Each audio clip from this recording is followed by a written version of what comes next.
guyyaa sanirraa jalqabee kiristaana jedhamee du'uun barbaadu.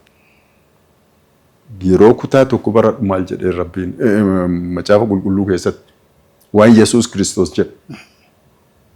Jaalala abbaa kootii isa waaqa keessa jiru san nama hojjetetu mootummaa waaqaatti gala malee namni yaa gooftaa naan jedhu kamiyyuu mootummaa waaqaatti ittiin galuu jedha.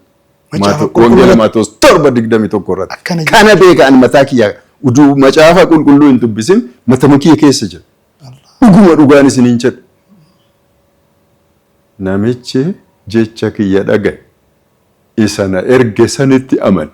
Wangeela Yohaanis 5:24 jireenya bara baraa qabaa. So what's wrong with Islam?